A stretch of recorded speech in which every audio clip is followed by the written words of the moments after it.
Anti Romeo squad मंचलों और सौदे किस्म के जो आवारा लड़के हैं उन पर लागू होगा, उन पर कार्य करेगा। कुछ उपाय बताओ जिससे जिंदगी सीधे रास्ते लग जाए।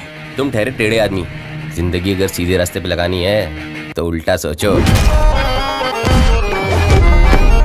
चकला, अगर हम मिलके बिजनेस खोलते हैं तो इसमें भी तो कानूनी दिक्कत नहीं है। अबे चलती फिरती ब्रेन ट्यूमर हो तुम। मैं होटल खोलने की बात कर रहा हूँ। यूएस प्रेसिडेंट, पाकिस्तान पीएम और इंडिया पीएम में से किसी एक से मिलने का मौका मिले तो किसके साथ मिलना चाहेंगे? देख, इंडिया वाला तो मुझे पसंद नहीं है, यूएस वाले की मुझसे फटती है। और रही बात पाकिस्तान वाले की, तो आए दिन यही पड़ा रहता है। 10 मिनट रुक जा, तेरे से भी मिलवा दूंगा। जी में दम है तो P coffee with T, coffee with T. नमस्कार सर। हाँ नमस्कार नमस्कार। कैसे हैं सर? बस बढ़िया। अच्छा, आपने उत्तर प्रदेश को बहुत नजदीक से देखा है। उत्तर प्रदेश जो कानपुर है, जहां पर एक ऐसा बोलते हैं कि वहां गुटखा लोग बहुत खाते हैं, या फिर जो कानपुरिया जोक्स है वो इतने फेमस हैं। कानपुर की बहुत सारी अच्छी चीजें, इनको मिक्स करके कुछ आप लिखने वाले हैं आने वाले टाइम में? जो मेरी दूसरी तीसरी फिल्में हैं जो अमेज़न प्राइम पे है, मर्डर एक्सप्रेस और होटल मिलन, दोनों कानपुर में शूट हुई हैं। दोनों में कानपुरिया बहुत ह्यूमर है, बहुत मजेदार पिक्चर है, तो आप जाके वो देख सकते हैं। और कानपुर में कुछ ऐसा गिफ्टेड है, कहा जाता है जो गंगा के किनारे शहर है उनमें कुछ ऐसा होता है। लखनऊ और कानपुर में 80 किलोमीटर की दूरी है, बट बिल्कुल ही उल्टे शहर है। कानपुर के लोगों में बड़ा ह्यूमर होता है, बात करने का एक अजीब सा लहजा होता है और बहुत हाजिर जवाबी होती है, हर कोई बातू नहीं होता है वहाँ पे। तो वो कुछ है, वो मैं दिखा चुका हूँ अपनी दोनों फिल्मों में। वो अमेज़न प्राइम पे अगर आप जाके देखेंगे तो आपको बहुत मजेदार, उसमें कानपुर के बहुत से जोक्स और लड़कों के खास तौर से जोक, उसमें 2 लड़कों के कैरेक्टर हैं, जीशान कादरी और कुणाल राय कपूर के। तो आपको बड़ा मजा आएगा। जीशान कादरी ने बड़ा अच्छा प्ले किया है उसमें, कानपुर का एक लड़का बने, वो बहुत बहुत बहुत मजेदार कैरेक्टर प्ले किया उन्होंने। अबे चिलगोजे, आज की कमाई क्या है? चौराहे में कोई लड़की पसंद आई कि नहीं? बलमा ऐसा ना निकले, बलमा वैसा ना निकले, सोचूं मैं तो घड़ी घड़ी सोच पे बस ना मेरा चले। कई बार बोल चुका हूँ, मुझसे ये सब नहीं होता। तो होगा क्या? यूपी के किसी भी शहर में जाके देख लो, बाप का बोलता है, बेटा पहले 18वीं तक पढ़ लो, पूरी नॉलेज ले लो, उसके बाद जो चाहे कर लेना। श्योर या डेफिनेटली, जितने भी लोग देख रहे हैं एक बार जरूर जाइए, चेकआउट कीजिए मूवी को। और अगर आपको और कोई क्वेश्चन हो, बहुत सारे लोग एक्टिंग से क्वेश्चन पूछ रहे हैं आपसे, अगर आप उनका जवाब दे सकते हैं। पूछ रहे हैं कि जैसे कि स्टार्ट थिएटर कहाँ से करना चाहिए सर, और एक्टिंग में मैं जाना चाहता हूँ। अगर एक्टिंग का सबसे मतलब 2-3 चीजें हैं जो आप बिल्कुल आराम से कर सकते हैं। अगर आप स्पेशली अगर आप पढ़ाई लिखाई कर रहे हैं, आप 10th 11th 12th या ग्रेजुएशन में, तो बिना पढ़ाई लिखाई छोड़े आप सबसे आसान काम जो है वो आप कर सकते हैं कि आप एक तो बहुत सारा सिनेमा देखें, बहुत सी अच्छी फिल्में देखने की कोशिश कीजिए, इंटरनेशनल, नॉट ओनली हिंदी। अगर आपको लैंग्वेज का इशू है, आजकल सबटाइटल आता है, डबिंग आती है, आप आराम से देख सकते हैं। हमारे जमाने में तो वो सब नहीं था, अब तो सब आ गया। और आप हमारी तरह आपको जाके वीडियो कैसेट चोरी करके नहीं लाने, घर वालों को झूठ बोल के, सब OTT पे अवेलेबल है, आप आराम से देख सकते हैं। तो वो आप बहुत सी फिल्में देखिए और स्पेशली उनमें से अपने पसंद के, और ये मैं आपको अपने पूरे अनुभव से कह रहा हूँ, और बड़े बड़े एक्टरों के उनके नाम नहीं लूंगा, बुरा मान जाएंगे, पर हर बड़ा एक्टर किसी की कॉपी या किसी से इंस्पायर होता है। आप जब उससे अकेले में पूछो तो आप अगर अपने फेवरेट 2 या 3 एक्टर पकड़ लीजिए जिनसे आपको लगता है कि हाँ इससे मेरा परफॉर्मेंस या इनसे मेरा एटीट्यूड मैच होता है, और उनकी अगर आप कुछ 50-100 फिल्में अगर आप 5-5 बार भी देख लो, मतलब अगर 50 फिल्में आप रॉबर्ट डे नीरो की देख लोगे 5 बार, 250 बार देख लिया, तो आपकी पूरी बॉडी लैंग्वेज में वो आ जाएगा। और अगर वो आप अपनी इम्बाइब कर लो कि acting is all about reaction, अगर आप वो इम्बाइब हो जाए आपकी बॉडी में और स्पेशली दिमाग कि वो ये पर्टिकुलर चीज मुझे कैसे अप्रोच करनी है, उसके बाद अगर आप कोई एक्टिंग स्कूल जाओ, चाहे वो आपका अगर नसीब है आप NSD चले जाओ, FTII चले जाओ, छोटे में चले जाओ, बड़े में चले जाओ, कोई फर्क नहीं पड़ता। उसके बाद वो आपका नसीब है, बड़े में जाओ बहुत अच्छा है, बट अगर नहीं हुआ बड़े में, आप छोटे स्कूल में भी गए, तो अगर आपकी प्रिपरेशन बहुत अच्छी है, अगर आपकी अपनी एक सिनेमा की समझ बन गई, क्योंकि ये बात हमेशा याद रखिए कि आप कभी नहीं जानते कि आप क्या करने आए और आपकी जर्नी कहाँ आपको ले जाती है। कोई विलन बनने आया था वो हीरो बन गया, जो हीरो बनने आया था वो विलन बन गया, जो कैरेक्टर आर्टिस्ट बनने आया था वो एक्टर बन गया, एक्टर वाला डायरेक्टर बन गया। सुभाष घई एक्टर बनने आए तो इतने बड़े डायरेक्टर बन गए। शाहरुख साहब ने विलन से शुरू किया, हीरो बन गए। शत्रुघ्न सिन्हा विलन थे, हीरो बन गए। तो कहाँ जर्नी ले जाएगी वो आपको नहीं पता है, लेकिन आपको एटलीस्ट जो आपका प्रिपरेशन है सिनेमा का, कि आप वो 100-500 फिल्में देख के इतना आप अपने को मजबूत बना सकते हैं, उसके नोट्स बनाइए, उसको इनैक्ट कीजिए शीशे के सामने, उसको तो अपने दोस्तों को दिखाइए। आजकल तो मोबाइल्स आ गए हैं, आप शूट कर सकते हैं छोटी छोटी फिल्म्स बाहर जाके अपने घर पे, अपने नीचे गार्डन में, स्कूल में, कॉलेजेस में, और उनको आप कंपटीशन में भेजिए। खुद देखिए, उसको देखिए आप अच्छी फिल्मों के साथ कंपेयर करके कि मैं कहाँ पे कम हूँ। अपने से अच्छा कोई टीचर नहीं है एक्टिंग में। उसके बाद फिर आप फॉर्मल ट्रेनिंग लीजिए। फॉर्मल ट्रेनिंग जरूरी है, बट उसके पहले अगर आपका बेस है तो वो बहुत आसान हो जाता है, क्योंकि अदरवाइज वहां जाके आपको ऐसा लगेगा कि लोग क्या बातें कर रहे हैं, कुछ समझ में नहीं आएगा कि तो सब यहाँ पे कुछ और ही बातें हो रही हैं। राइट। अच्छा, आपने एक डिफरेंस बताया कि अभी जो सारी चीजें हैं वो ऑन द गो है, और एक समय ऐसा था जब आप कैसेटें चुराया करते थे। सो एक फनी इंसिडेंट हम जानना चाहते हैं आपके बचपन से, स्कूल या कॉलेज बहुत है फिल्मों के तो इतने इंसिडेंट्स हैं, मतलब मुझे सोचना पड़ेगा कौन सा है। मतलब मुझे अच्छा, हाँ, मतलब मुझे ये था कि मेरी बहुत फेवरेट, मैं जब भी मैंने बहुत इंटरव्यूज में बोला है, पहली फिल्म से लेकर आज तक हर इंटरव्यू में, कि मेरी सबसे पहली ऐसी फिल्म जिससे मेरा, कहते हैं ना कि सिनेमा के लिए मेरा पैशन जागा या मेरा दिमाग बदल गया, या जिसे कहते हैं ना कि महात्मा बुद्ध को बोधि वृक्ष के नीचे बैठ के ज्ञान आया था, मेरे लिए वो बोधि वृक्ष वाली पिक्चर जो थी वो थी शाहरुख की डर। तो जब शाहरुख की फिल्म डर आई थी तो मुझे, तब तक मैं फिल्में ऐसे ही देखता था, थोड़ी बहुत टीवी में देख ली, शौक था फिल्मों का, देख लिया, घर में सब लोग देखते थे, मैं भी देख लेता था। मतलब ऐसा कुछ नहीं था कि कोई पिक्चर तो मुझे ऐसा हो जाए कि मुझे देखनी है 2 बार, मुझे ठीक ही लगती थी। बच्चन साहब की फिल्में देखी आती थी घर पे तो देख लेते थे, ठीक है। डर फिल्म जब आई थी, मुझे याद है उसका वीडियो कैसेट आया था, तो उसका वीडियो कैसेट मैं मेरी माँ को बहुत शौक है फिल्मों का, तो वो ले आती है, अभी भी, तब भी उन्हें बहुत शौक था तो ले मंगवा लेती थी, तो वो आ गया था और वो मैंने रख लिया था उसको बोल के, वो मैंने वापस नहीं किया था किराए पे, और मैंने वो रख लिया था।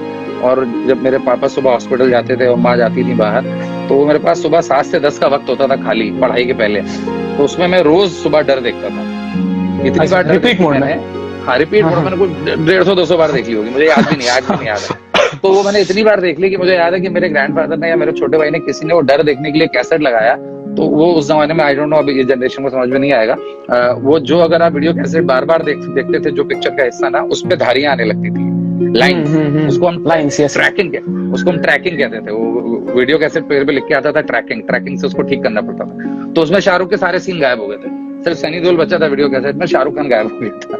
तो वो बहुत मेरे लिए वो मुझे बड़ा एम्बैरेसिंग था। मतलब पहली बार लाइफ में ऐसा कुछ किया था मैंने, पर उसके बाद तो बहुत किया ऐसा फिल्मों के लिए।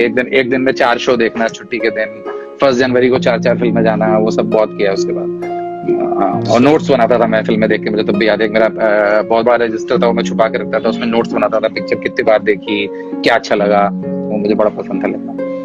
तो जिन उन एक्टरों से अभी आज इतने सालों बाद मिलते हैं, तो क्या आप वो सी चीजें जब डिस्कस करते हैं, कभी ऐसा मौका मिला है?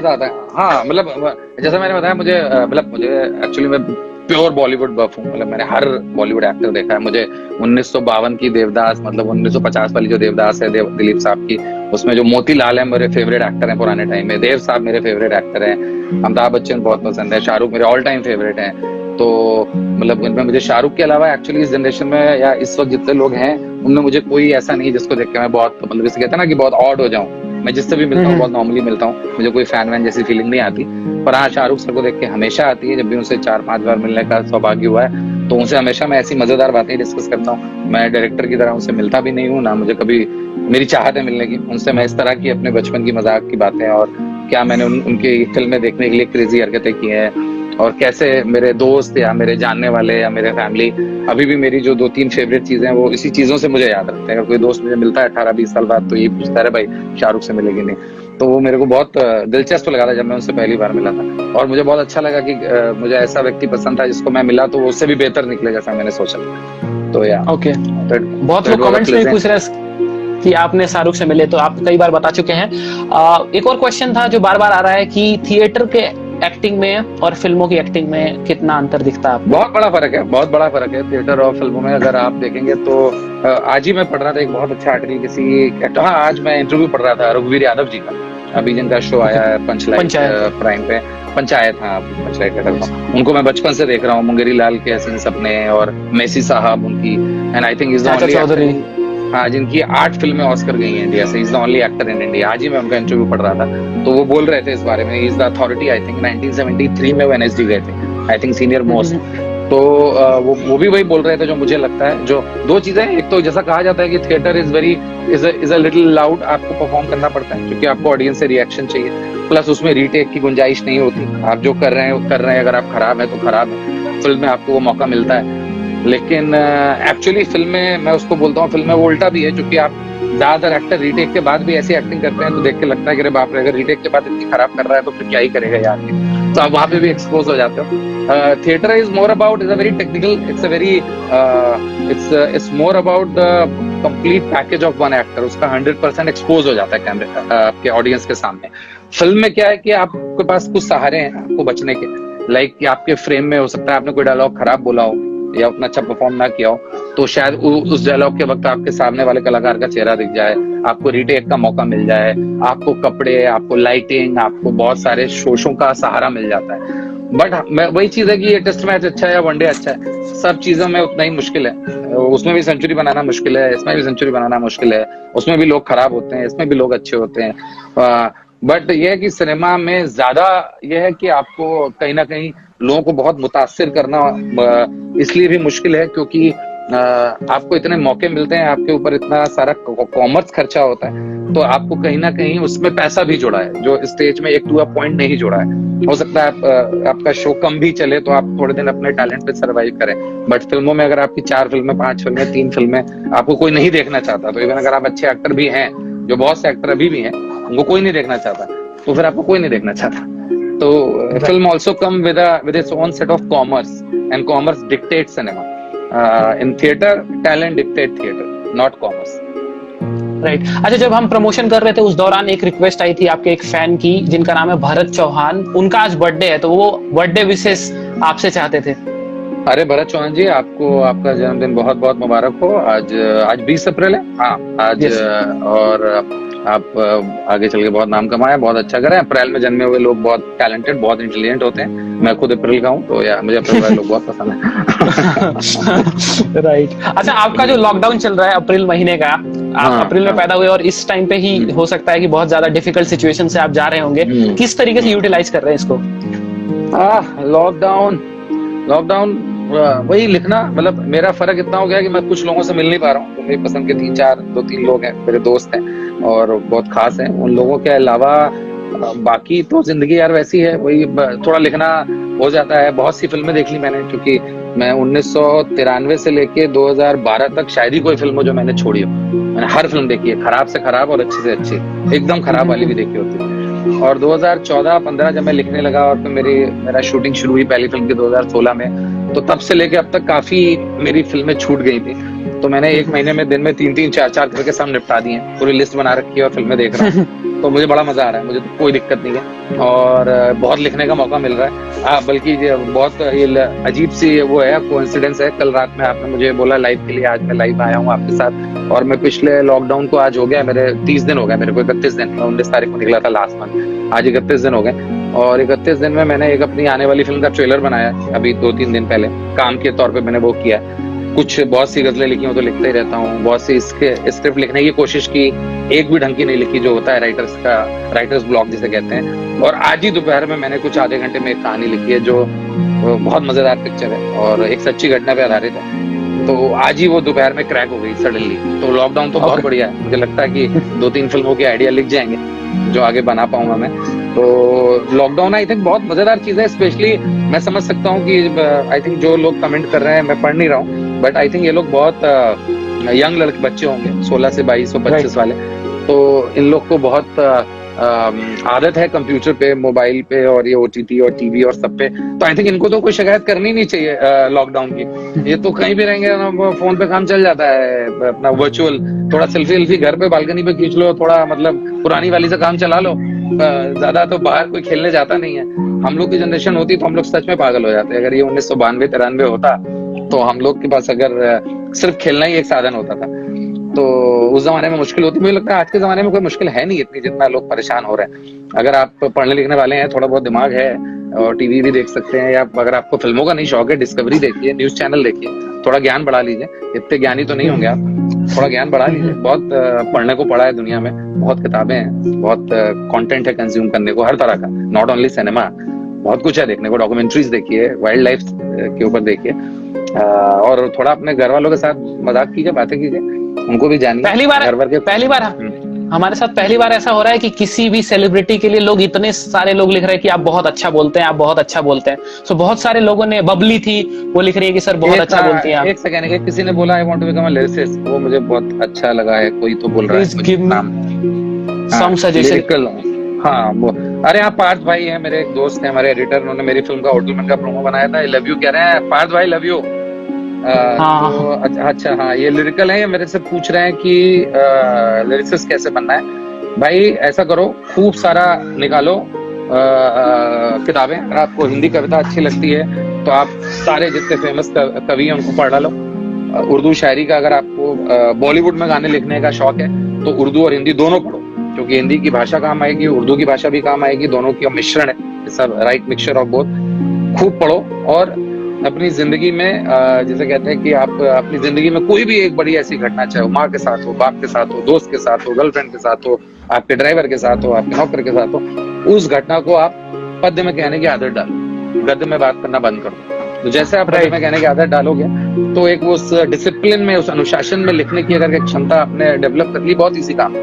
उसके बाद आपको कोई लिरिक्स एक ऐसी चीज है, शायरी या कविता, जो कोई किसी को नहीं सिखा सकता।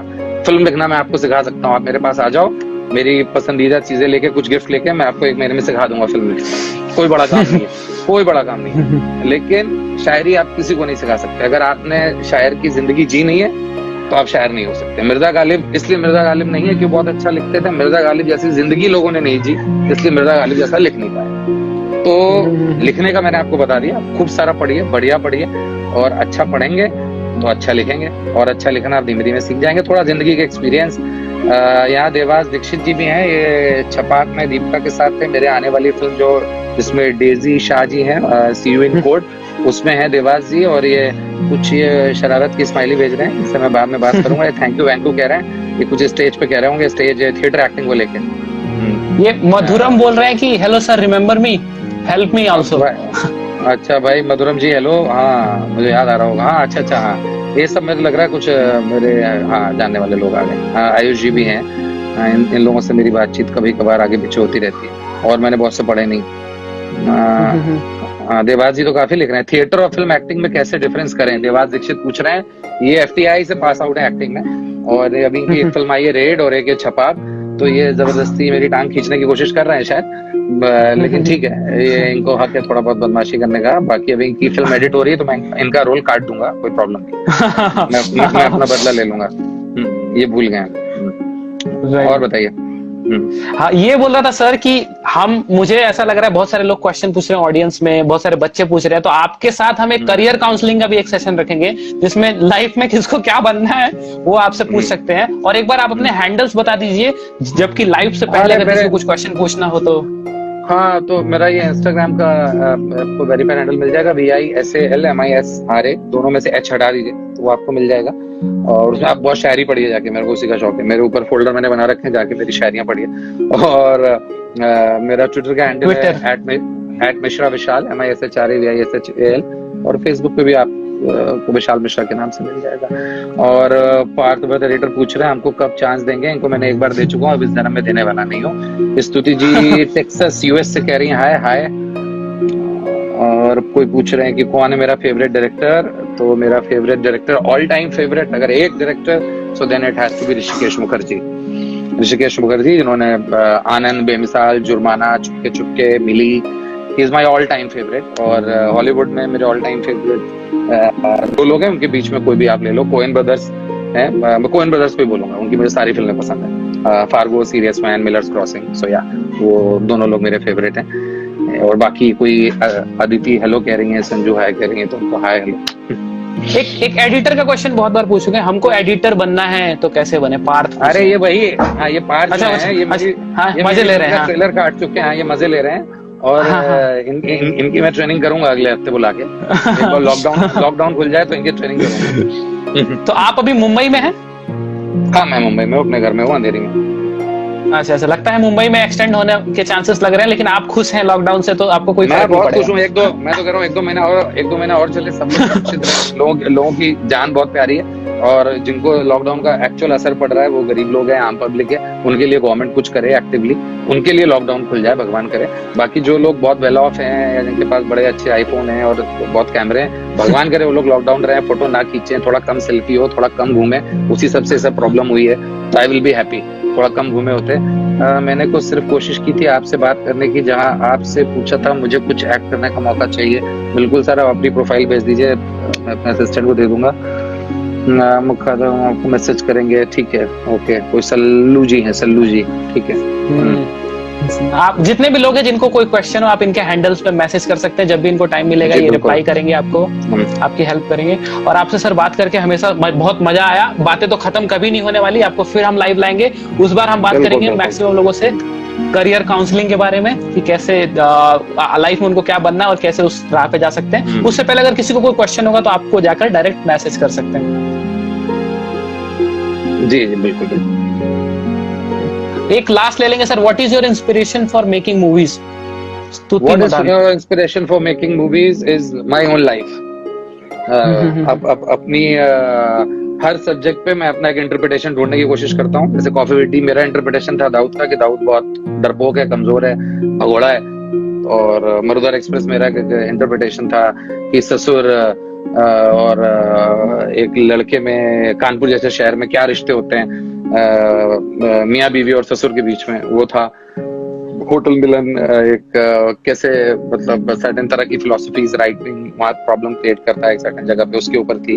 अगली फिल्म मेरी जो आ रही है काश के हम, जो बहुत प्यारी सी क्यूट सी लव स्टोरी है, वो एक 11th-12th क्लास के बच्चों की बीच में रिश्ते क्या होते हैं उसके ऊपर है। एक स्टोरी है जो दोस्ती के ऊपर है, प्यार के ऊपर नहीं है। तो बड़ी मजेदार सी पिक्चर है। और एक सी यू इन कोर्ट आ जाएगी सर, वो पिक्चर आ जाएगी मेरे ख्याल से लॉकडाउन खुलने के 1 महीने के अंदर।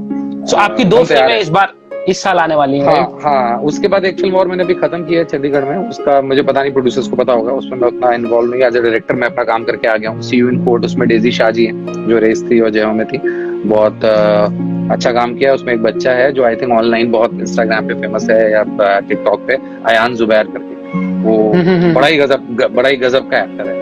मतलब मैंने इतने एक्टर के साथ काम किया, बड़ा ही गजब का एक्टर है। तो वो बच्चे और उसकी माँ बाप की डिवोर्स की बड़ी सीरियस सी कहानी है, बड़ी इमोशनल सी पिक्चर है। चंडीगढ़ में शूट की अभी जनवरी में मैंने, तो आई थिंक वो साल के अंत तक आनी चाहिए।